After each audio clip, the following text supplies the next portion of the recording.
last, and Team Canada could actually take themselves the half, which, considering how things started with a 6-0 lead for SK Gaming, definitely not the way they thought this would go. Ocean now on the AWP. He's managed to find one. Jonji with another. And further aggression just coming out from the CT side as they dismantle the offense of SK Gaming. Only Fallen remains. He'll have to 1v4 and ace it if he's going to win this. And Little Man, further aggressive, will be able to even the scoreline. 7-7. SK not going to have much going into this, and it looks like Team Canada are getting confident because that was a very aggressive round, and pretty much every single player won their duels.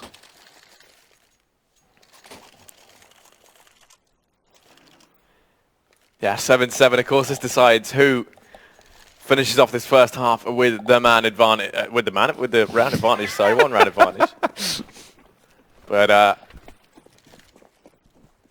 it is going to be a force from SK. The economy's broken. Scout up for Fallen.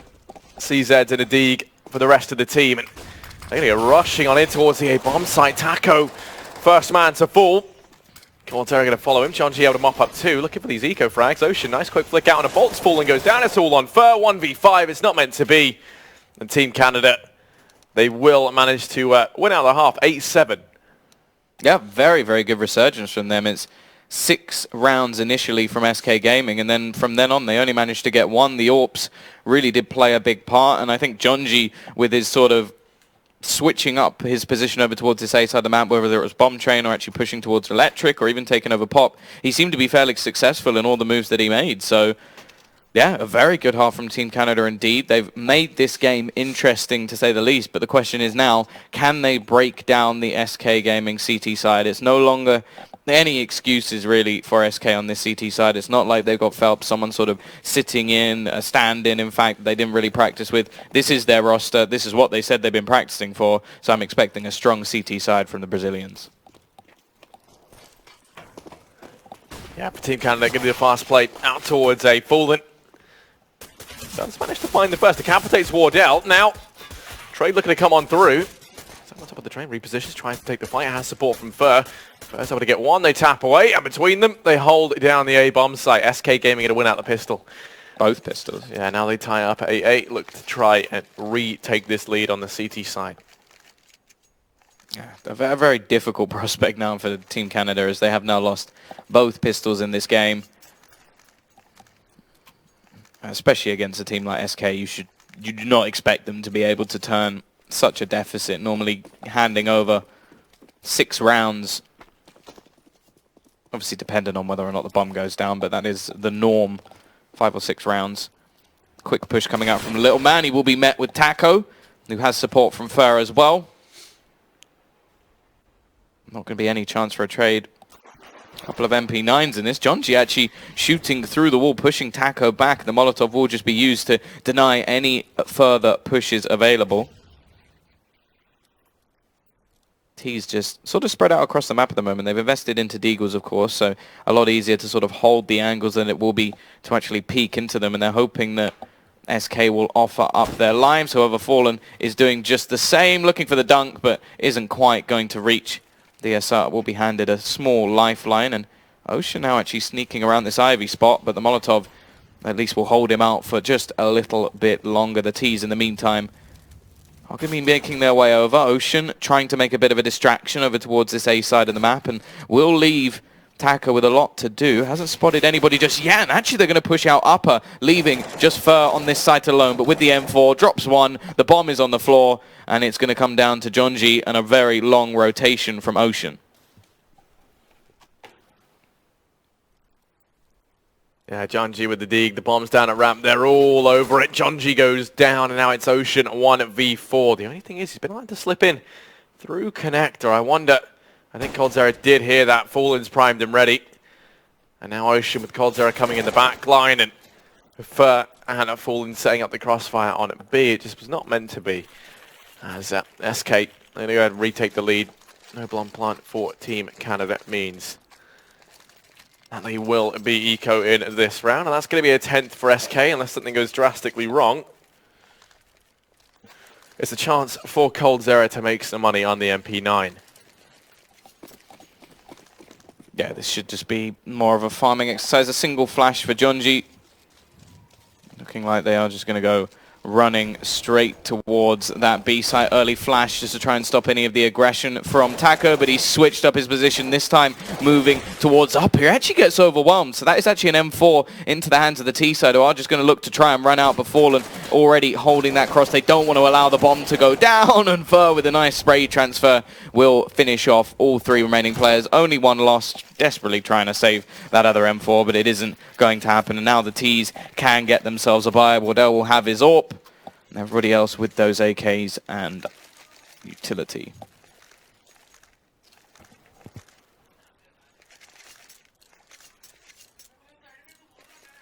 Yeah, now the buy comes in for Team Canada. Wardell has himself the AWP, rifles across the board.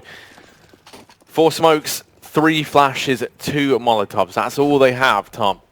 And it's the lack of utility really to get used in the afterplant scenario that I worry about, but that's going to help. Wardell finds the opener. On to Taco. Jonji's going to be waiting in case we see Bolts try and make his way out through Pop.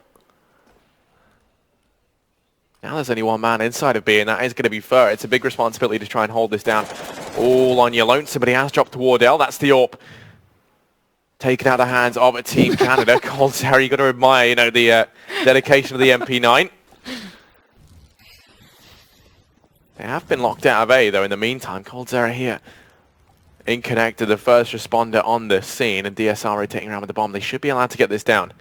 But Fallen, I mean, Fallen's going to be the only one that could potentially stop them.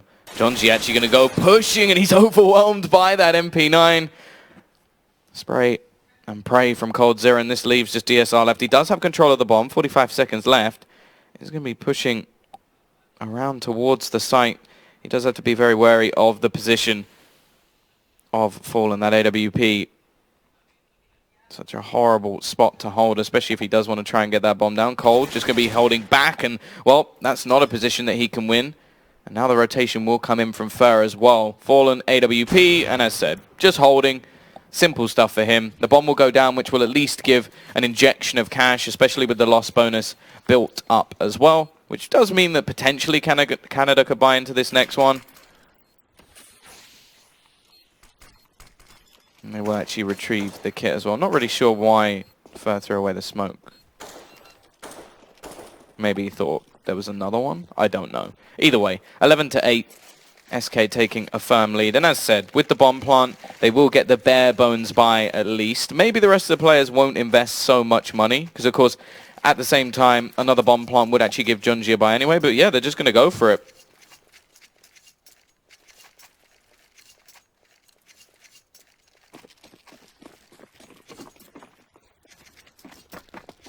Yeah, I mean, Wardell doesn't. There you go. I was going to say, it was very, very weird. Could have been looking to get an AWP, maybe. But no, just a bit slow. Taking his time, yeah.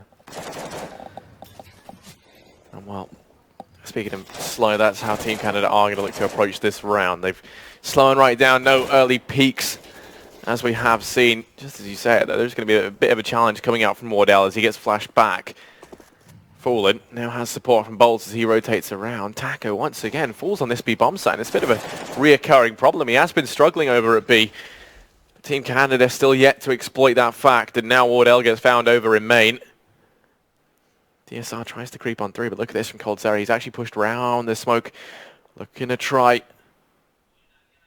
and hold that close angle. And as it starts to dissipate, he's going to be able to potentially shut down one of these 2 players. They do suspect him, but no, firing a shot through. Ocean does manage to trade, so he's kept things even.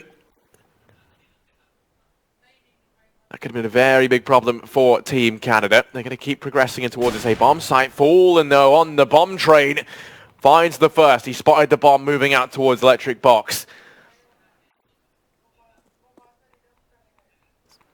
So now in the site on his lonesome.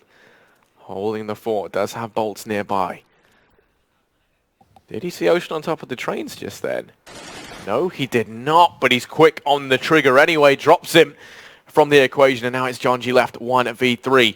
Bomb on his back and 15 seconds to his name. It is going to be a struggle. He's going to keep pushing on in. Looking for this frag to Fallen, and Fallen's already gone ahead and retreated. Misses the shot. He has to go for the bomb plant. Bolts is nearby. Pushes on up. Jonji's not ready. And as a result, he will be dropped. SK Gaming onto a 12th round.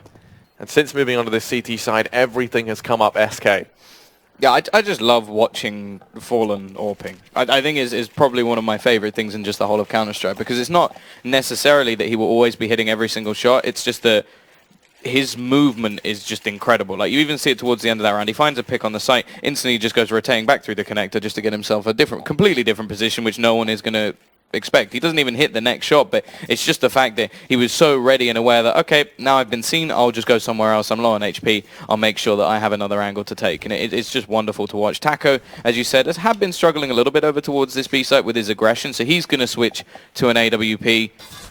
But of course, in this round, it is just going to be a sort of half buy coming out from Team Canada. They've got the max loss bonus available to them. Fallen once again is there to find the opener. And a second as well. The peek with the scout not going to net any damage whatsoever. And we're seeing just more and more aggression beginning to come out. Cold Zero just spraying bullets down towards Little Man. Leaves just DSR and Ocean. Scout will be picked up, but already quite a bit of damage done. And a flawless round from SK Gaming. Money made. But now we should see the AWP back on the other side, or maybe multiple, because they have been very willing to pick up more than one. Will we get all three? Is Ocean going to do it as well? No. He's broken the trend. 3 AWPs on the T side, that's too much, right? At this point, I wouldn't even mind. Yeah, I mean, you know, try and keep things interesting. But no, I mean, I think this is a good call to make. I think even 2 is quite a bit. I mean, yeah, we saw SK break it out a few times, and it did work for them. That said, SK are SK. They do crazy things. Well, SK are, I think, one of the only teams ever to win a round with 5 AWPs. Ooh, Taco. He's going to open things up. The AWP on the B-bomb site drops the AWP over DSR. Ocean now picking it up. So we have still got this double AWP in play. Cold Zero holding close. Up by Electric Box. Everyone on A actually taking a bit more of an aggressive stance over here towards Main and Pop Dog. Well, they just heard Taco go up the ladder. They know that he's nearby. He's going to go peeking. No, he's not. The side's against it. That's actually going to allow them the complete control over towards this Ivy spot, although he is going to be watching from afar. Fallen at least is. And that will be Little Man to go down. The next player to peek does have the bomb. The timing almost gets Fallen, but he still manages to hit the tag onto Wardell as well. And this bomb is somewhat isolated. Really, it's the players around that Pop Dog position that need to make some sort of play. Flashbang isn't going to be working out, and Wardell will now go down. As said, the repositioning of Fallen just seems to catch players off guard again and again. Jonji can find one. And while Ocean, he will eventually fall to the hands of Fallen once again. 3 kills for him. This is just a map that this man loves to play. He's currently top of the board, 20 and 14.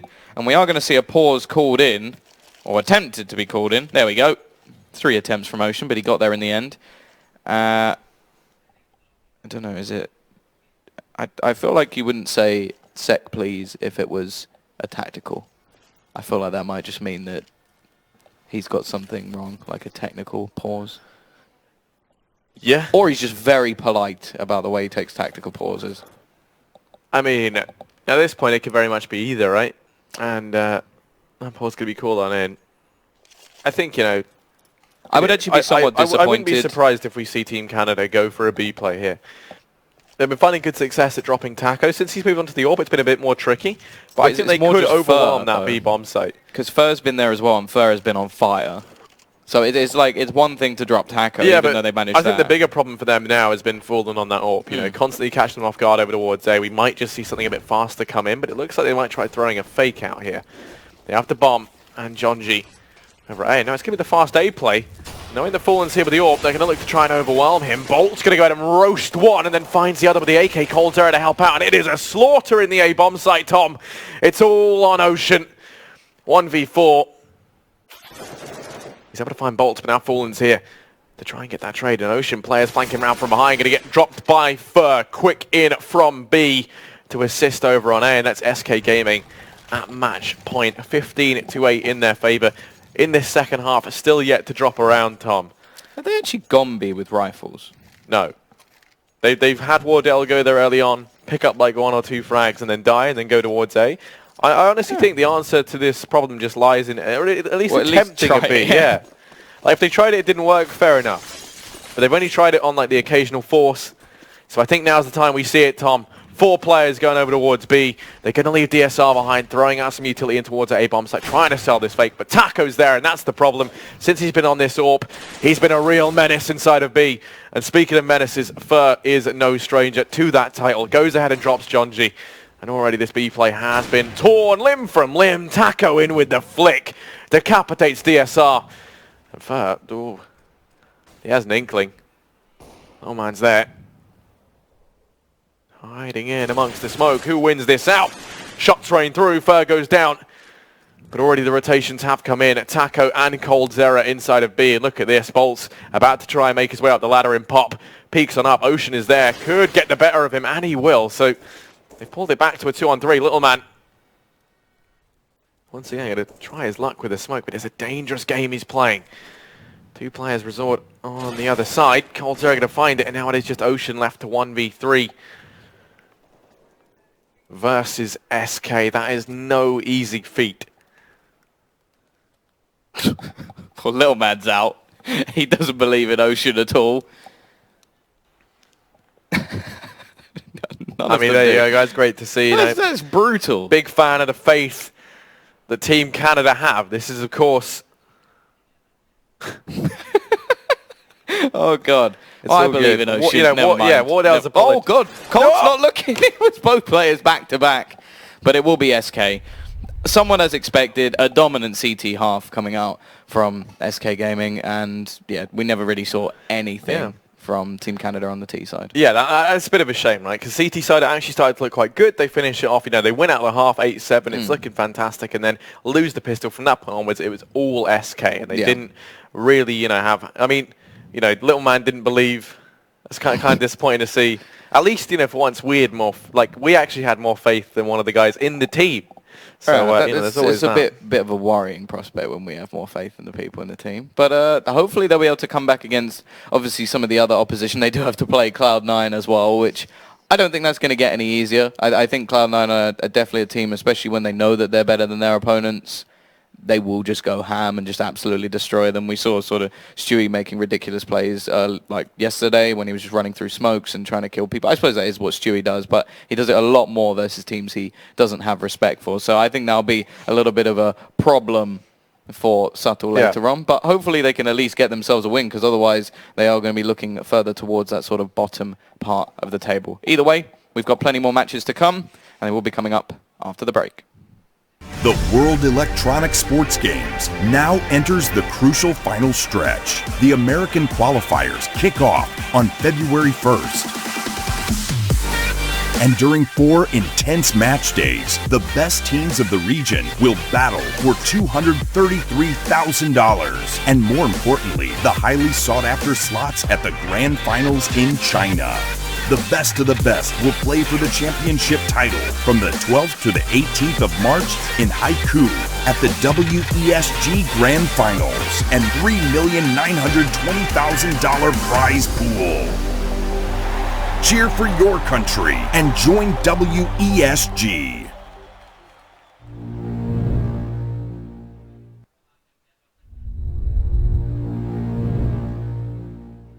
Bomb still needs to be picked up. That's the problem here. Lex with a nice position, could get 2 for free almost here. Win both duels. Nice job from Lex. It's going to be Effie's with the first opening kill, and Zell says he has to hold on back. Molotov does get a kill as he takes down Effie's, pushing in through, and the smoke will give him a bit of room to work with as he drops a second and the third through the smoke. How on earth did he land that onto Sub Rosa? Some nudgy shots, but let's see. Sub Rosa shutting down the first one. Secondary CT player in the toilets. Tari's are going to rotate around and go towards long. And Sub Rosa's going to rotate there. He's like a great white. He has got the taste of blood. Dirty stuff from Sub Rosa. Needs to find a better gun to work with. He's found the Deagle at the very least. Jonji spray again through the smoke. There's one. Spots the second. Finds it as well. Ryan. Oh, there's just a BM. Skadoodle looking for the kill. He did have a kit, so if they can get rid of bolts, maybe they can retrieve it. It's all left on to Tarek, and he has managed to find a couple of kills. Fur is going to be the only man standing in his way. He has the time, and, well, it doesn't matter if Stewie goes, if you got Tarek still firing like he was just a week or so ago. To the force buys from SK and instantly came back up with a force of their own. But that's a previous round. This is a new one. It's a burst out of Palmer, just a mow down for Rush. 3 kills, aggression from Tarek. We've seen this before. He got caught from Fur last time, but this time he's going in even further. Bolt's dead. No trade from the player in the underpass, but it's going to be Flank coming in from Stewie to follow up with 2 kills. They've lost a man. GMD's out, but he spotted Bolt. Bolt, will he go? Okay, JMD through the tree. He's on 3. It all rhymes, and he's absolutely insane. GMD, what in God's name was that? Fallen will be back on the AWP. T side, well, again, just going to look like they're going to try and just dedicate themselves straight towards the side, but jumping in is coldzera. He sprays down 3, looking for his 4th as well. Finally, we see the best player in the world step up. 2 players here to try and shut down this take. coldzera, the first man to fall. Bolts goes down as well, and now it's Fallen. 1v3 up short for Yasani. He makes that look easy. 3 frags.